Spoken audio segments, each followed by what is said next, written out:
बोर्डचे सगळे पेपर झालेत. आता आपण कुठे जातोय? CETकडे जातोय. बोर्डामध्ये सर्वांना चांगले पेपर गेलेत, तर CETमध्ये पण सर्वांना चांगले पेपरच जाणार आहेत. तर चला बघू आज टोटल MHT CETची नेमकी स्ट्रॅटेजी काय आहे. मॅथ्सबद्दल मी सांगणारच आहे, मात्र पूर्णपणे MHT CETबद्दल काय तुमचं एक टार्गेट काय असलं पाहिजे, तर ते मी आज आपण सांगतोय. तर चला बघू. फर्स्ट आपल्याकडे डेज किती शिल्लक आहेत बघा, इथे 50 डेज शिल्लक आहेत. म्हणजे PCBची जर एक्झाम बघायला गेलं तर 9 एप्रिलपासून स्टार्ट होते. PCMची जी एक्झाम असेल ती 19 एप्रिलपासून स्टार्ट होणार आहे. आणि जर तुमचं एक ओरिएंटेशन म्हणजे तुम्ही एक टार्गेट जर तुम्ही ओरिएंटेड करत असाल, तर माझं एक म्हणणं आहे की तुम्ही 140 प्लसचं टार्गेट ठेवा. 140 प्लस जायचंच आहे कोणत्याही परिस्थितीत, कमीत कमी म्हणतोय मी. तर तुम्ही जर कमीत कमी 140 प्लस म्हणताय तर 95 प्लस तुम्ही जाणार आहेत पर्सेंटाईलमध्ये. ओके. आणि जर तुम्हाला जास्तच अजून पाहिजे तर तुमचं टार्गेट अजून तसं वाढलं पाहिजे. मी एक मिनिमम सांगतोय जे सर्वांना पडतीलच. या पद्धतीने मी सांगतोय की 140 पडलेच पाहिजेत कमीत कमी. म्हणजे तुम्ही 95 पर्सेंटाईलच्या वरती जाणार आहात. म्हणजे त्याप्रमाणे जर बघायला गेलं तर मॅथ्समध्ये काय तुम्ही आउट ऑफ जर 50 बघायला गेला तर 35 टू 40 सम्स तुम्ही सॉल्व करू शकता. याच्यामुळे तुम्हाला किती इथे मार्क्स पडतील? तिथे 70 टू 80 मार्क्स पडणार आहेत. फिजिक्समध्ये काय 30 टू 35. जरासं फिजिक्स जरासं मुलांना जरासं टफ जातं, त्यामुळे जरासं मी म्हणतोय 30 मार्क्स मी धरतोय तिथले, तर 30 तिथे होतील.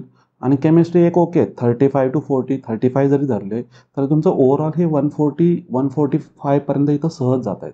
आणि जरा असं अजून तुम्ही जरा असं फोर्स केला तर ते तुमचे 160 पर्यंत जाऊ शकतात आरामात. ओके. तर 160 जरी गेले तरी तुम्ही 97-98 पर्सेंटाईलच्या आसपास जात आहे. तरी पण तुम्हाला खूप झाले. आणि 99 जर काढायचे तर तुम्हाला खूप, फक्त आणि फक्त तुमचा अभ्यास की अभ्यास झाला पाहिजे. उठायचं, बसायचं आणि अभ्यास करायचं, बाकीचं काही नाही करायचं. एवढंच तुमच्या माइंडमध्ये राहिलं पाहिजे. ओके. अजून एक क्रायटेरिया काही मुलांच्या अजून काही लक्षात येत नाही आहे, तर तो एक मी फक्त इथं सांगतो. जो 12थमध्ये तुमचे मार्क्स पाहिजेत ते PCMचे जे आहेत ते 45% मार्क्स पाहिजेत. इंजिनिअरिंगसाठी सांगतो, इंजिनिअरिंगला जायचं आहे तर CET जी आहे आपली PCMची तर 45 मार्क्स म्हणजे तुमचे 135 प्लस मार्क्स भेटले पाहिजेत ग्रुपमध्ये, PCMमध्ये, फिजिक्स केमिस्ट्री मॅथ्समध्ये. ओके. ऑब्व्हियसली भेटतातच तुम्हाला फिजिक्स केमिस्ट्री मॅथ्समध्ये प्रॅक्टिकलचे 30 आणि 20 आहेतच. आणि प्लस वरचे तुम्ही काय काढाल ते. ओके. त्यामुळे ऑब्व्हियसली तुमच्या इथं 135 होतातच. आणि रिझर्व्ह कॅटेगरी आहेत तर ऑब्व्हियस तुमच्याकडे 40% आहे तर इझिली 120पेक्षा जास्त मार्क निघतीलच. तर त्यामुळे तिथे काही प्रॉब्लेम नाही. क्रायटेरिया तुमचा असाच काय होऊन जाईल, इथं कम्प्लीट होऊन जाईल. ठीक आहे. तर चला आपण अजून बघूया. याच्यामध्ये काही मी इम्पॉर्टंट चॅप्टर्स पण सांगणार आहेत, पण आता त्याच्यात एक सिलेबसमध्ये एक मेजर चेंज झालेला आहे, तर तो पण एक आपण बघूया नेमका काय आहे. तर सिलेबस एक 12चा तर टोटली सिलेबस मी सांगतो की 12चा टोटली सिलेबस असणार आहे. म्हणजे तो 80% असेल सगळा. म्हणजे 12चा सगळा सिलेबस आहे. आउट ऑफ जे 50 क्वेश्चन्स असणार त्यातले 40 क्वेश्चन्स हे कशावरचे असणार फक्त आणि फक्त 12वरचे असणार. म्हणजे जर तुम्ही बोर्डाचा व्यवस्थित अभ्यास केलेला आहात तर हे 40 क्वेश्चन्स तुम्हाला येतील. म्हणजे ते ॲटलिस्ट ओळखतील तरी. त्यातले मी म्हणतो 40पैकी 30 तुम्ही इझिली सॉल्वसुद्धा कराल. एक्स्ट्रा जे 10 सम्स आहेत तिथं तुम्हाला कुठे ना कुठे एक्स्ट्रा तुम्हाला तुमचे एफर्ट्स द्यावे लागणार आहेत. ते आपण बघूया कसे द्यायचे. ओके. आणि जे उरलेले जे तुमचे 10 क्वेश्चन्स आहेत म्हणजे 20% राहिलेले ते तुमचे कुठून असणार? इथं 11thमधून असणार आहेत. मग 11thमधले टॉपिकसुद्धा इथं ट्रिग्नॉमेट्री आहे, स्ट्रेट लाईन, सर्कल, प्रोबॅबिलिटी आहे, कॉम्प्लेक्स नंबर आहे, परम्युटेशन अँड कॉम्बिनेशन आहे, फंक्शन्स, लिमिट आहे, कंटिन्युटी आहे. आणि हा सगळ्यात मोठा तुमचा चेंज झालेला आहे, मेजर चेंज आहे.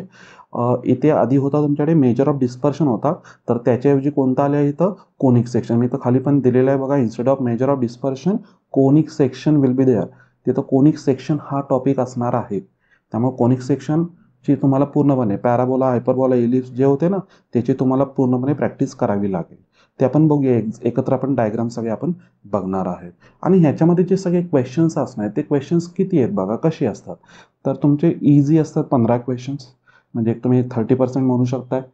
मॉडरेट किती आहेत आपल्याकडे इथं? 20 क्वेश्चन्स आहेत, म्हणजे ते तुम्ही 40% म्हणू शकता. आणि हार्ड जे येते तुमच्याकडे किती आहे इथे? 50 क्वेश्चन्स. मग जर तुम्ही 20 आणि 15 म्हणायला गेले तर 35 म्हणजे 70 मार्क्स तरी इथंच भेटतात तुम्हाला मॅथ्समध्ये. 70मध्ये जरा असं तुम्ही इकडे 15पैकी एक 5 जरी केले तरी 40 म्हणजे 80 मार्क्स तुम्हाला मॅथ्समध्ये इझिली भेटून जातात. इझिली भेटून जातात तेही सांगतोय. तुमच्याकडे मॅथ्ससाठी तुम्हाला टोटली 1.5 तास आहे. 1.5 तासामध्ये तुम्ही मार्क्स म्हणजे किती क्वेश्चन सॉल्व्ह करायचे? 40 म्हणतोय, 40 व्यवस्थित लावा. आणि ते झाल्यानंतर मग उरलेल्या सम्सकडे बघा. होऊन जातात, ते भेटतात मार्क. तुम्हाला फक्त खोऱ्यानं वाढायचे आहेत मार्क्स. फक्त अजिबात कुठेही तुमचे एफर्ट्स कमी पडू नयेत. फुल तुम्ही फोकसने अभ्यास करत चला. ओके. मग त्याच्यासाठी जर तुम्ही बघायला गेला तर मी अजूनही इथे एक तुम्हाला काही इम्पॉर्टंट चॅप्टर्स देतोय. त्याच्यामधले तुमचे 30 क्वेश्चन्समध्ये 30 क्वेश्चन्स हे याच टॉपिकमधून येतात. मिनिमम मी ते पण सांगते 30. काही वेळा ह्याच्यापेक्षा जास्त पण क्वेश्चन्स विचारलेत. काही तुमचे जे स्लॉट्स असतात एक्झाम ज्या दिवशी आहेत तर एका बॅचला तुम्ही भरपूर म्हणजे 6, 7, 8 पण आता वेक्टरमध्ये काही बॅचेसला तुम्हाला 8 क्वेश्चन्स विचारले. तर मी इथं मिनिमम सांगितले तुम्हाला इथं 6 भेटतील. ट्रिग्नॉमेट्रिक फंक्शन आहे इम्पॉर्टंट, वेक्टर आहे, लाईन अँड प्लेन हे पार्ट फर्स्टमधले झाले. सेकंडमधले differential, application of derivative indefinite integration, differential equation. हे बघा हे सगळे मिळून तुमचे 30 क्वेश्चन्स आहेत. 50 पैकी 30 इथंच हे 7 टॉपिक्स. तर 7 टॉपिक्स त्याच्यावरती फुल फोकस द्या. पहिले एक माझं म्हणणं आहे की पहिले काही दिवस चॅप्टर वाईज एवढं जेवढं करता येईल तेवढे हे 7 टॉपिक्स करून टाका. कुठेही त्याला कमी पडू देऊ नका. ओके. चला अजून बघूया ह्याच्यामध्ये नेमकं तुम्ही स्ट्रॅटेजी कशी यूज करताय, स्टडी करताना नेमकं काय काय केलं पाहिजे ते एक मी तुम्हाला सांगतो. तर बघा, तर रेग्युलरली स्टडी मॅथ्सचा करताना तुम्ही आता रेग्युलरली HSCचा केला होता, त्याच्यामध्ये काही कमी पडायचं नाही आहे, ते आहेच तुमच्याकडे. तर त्याच्यामध्ये अजून काही इन्क्रीज करायचं आहे. तर तुम्ही फॉर्म्युले रेग्युलर करतायच मी सांगितलेलंच आहे. जे तुम्ही एखादा चॅप्टर चालू करताय तर फर्स्ट तुम्ही फॉर्म्युले करायचेच आहेत. मात्र मी त्याच्यावर एक्स्ट्रा अजून काही इथं ॲड केलेलं आहेत. काही ठिकाणी डेफिनेशन्सचा सुद्धा यूज होतोय. म्हणजे तुम्ही टॉपिक जर बघायला गेला तर त्यामध्ये लिमिट आहे, कंटिन्युटी, डिफरन्शिएशन त्यांची जी बेसिक आहे किंवा व्हेक्टरमध्ये चला तर व्हेक्टरमध्ये तर डेफिनेशन आहे डॉट प्रॉडक्ट, क्रॉस प्रॉडक्टच्या, व्हेक्टर ट्रिपल प्रॉडक्ट, त्यानंतर स्केलर ट्रिपल प्रॉडक्ट त्यांच्या डेफिनेशनवरती सगळे सम येत आहेत. तर डेफिनेशन्स तुम्हाला माहिती असतील तर तुम्ही सम सॉल्व करू शकताय. त्यामुळे डेफिनेशन पण एकदा वाचा. ओके. त्यानंतर सेकंड मी म्हणतो वन शॉट लेक्चर्स. आता हे फॉर्म्युले डेफिनेशन झाले ना रे, एखादा लेक्चर तुम्ही ऑनलाईन बघा किंवा एखाद्या टीचरकडे जा. सर याच्यामुळे हा जो चॅप्टर आहे त्याचा एक तुम्ही शॉर्टमध्ये मला काय सांगू शकताय का? एखाद्या टीचरला विचारा, अप्रोच करा. ते येऊन स्वतः तुमच्या मागे लागत बसणार नाही, तुम्ही जाऊन भेटा रे. ते काही जणांना ते सांगितले तर बघू, नाही तर तुम्ही मागे लागा रे टीचरच्या. त्या टीचरच्या पाठलाग सोडू नका अजिबात. ओके. ठीक आहे. Next chapter wise MCQs from textbook. काही जण टेक्स्टबुकचे मधले MCQs बघत नाहीत. मात्र माझं एक पहिलं असतं की नेहमी म्हणतोय मी कुठले MCQ बघा, येतं चॅप्टरमधले MCQ बघा. चॅप्टरमधले काही क्वेश्चन्स आहेत ते MCQच्या फॉर्ममध्ये तुम्हाला तिकडे CETला पडलेले दिसतील आहेत. त्यामुळे तुमचं चॅप्टर व्यवस्थित झालं पाहिजे. कारण की CETला तुमचा बेस काय आहे? टेक्स्टबुक तर बेस आहे तुमचं महाराष्ट्र स्टेट बोर्डचं. तर ते आधी तुम्ही व्यवस्थित बघा. पाहिजे असेल तर ते पूर्णपणे त्यातल्या डेफिनेशन वगैरे आहेत ना त्या व्यवस्थित वाचत चला. त्याच्यावरचेच मी सांगतोय त्याच्यावरचेच तुम्हाला काय असणार आहेत, पूर्णपणे CETला सम्स आहेत. त्यामुळे तुम्ही तो व्यवस्थित बेस तुमचा पक्का करा. ठीक आहे. त्यानंतर मी सांगतोय ते चॅप्टर वाईज PYQ. तर चॅप्टर वाईज PYQ आता जर मी माझ्या मुलांच्याकडे बघायला गेलो ना रे, मी म्हणजे आता एक बऱ्यापैकी बघतोय तर त्यांना डायरेक्ट 24चे दिले ना जरासा त्रास होतो. 24चे जरा असे मग अलीकडचे इकडे 22, 23 दिले ना रे ते इझिली सॉल्व्ह करतात. आणि मग 24 दिले ना मग ते करून टाकतात. त्यामुळे जरासं एक म्हणतोय की एक डायरेक्ट 24ला जाण्याऐवजी तुम्ही 22 करा, 23 करा आणि मग 24ला या.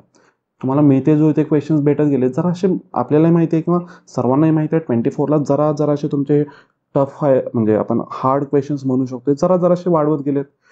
काही जण काही टीचर्स पण म्हणतात किंवा मलाही तो एक्सपिरियन्स आहे. जे क्वेश्चन्स मी बघतोय हे जे जुने जे JEEमध्ये एक्झाम्स होते ना सुरुवातीच्या म्हणजे खूप AI वगैरे होते ना त्यावेळीचे काही क्वेश्चन जे आहेत ते तुम्हाला इथं CETला वगैरे टाकतायत.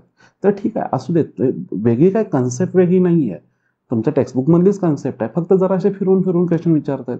तुम्हाला डेफिनेशन वगैरे तुम्हाला बेस व्यवस्थित पक्का असेल ना तुम्ही इझिली सम सॉल्व्ह करू शकता. मग त्यासाठी एक तुम्ही 22 करा, 23 करा, 24 करा तुमचे जे PYQ केले ना रे. आणि मग एकदा तुम्ही काय करा, हे डेली प्रॅक्टिस तुमचे जे प्रॉब्लेम्स असतील ते पण करत चला DPP. आणि त्यानंतर तुम्ही टेस्ट सिरीज पण चॅप्टर वाईज करून टाका. म्हणजे तुम्हाला एखादा चॅप्टर झाला की नाही तो पण एक तुम्हाला कळून येईल.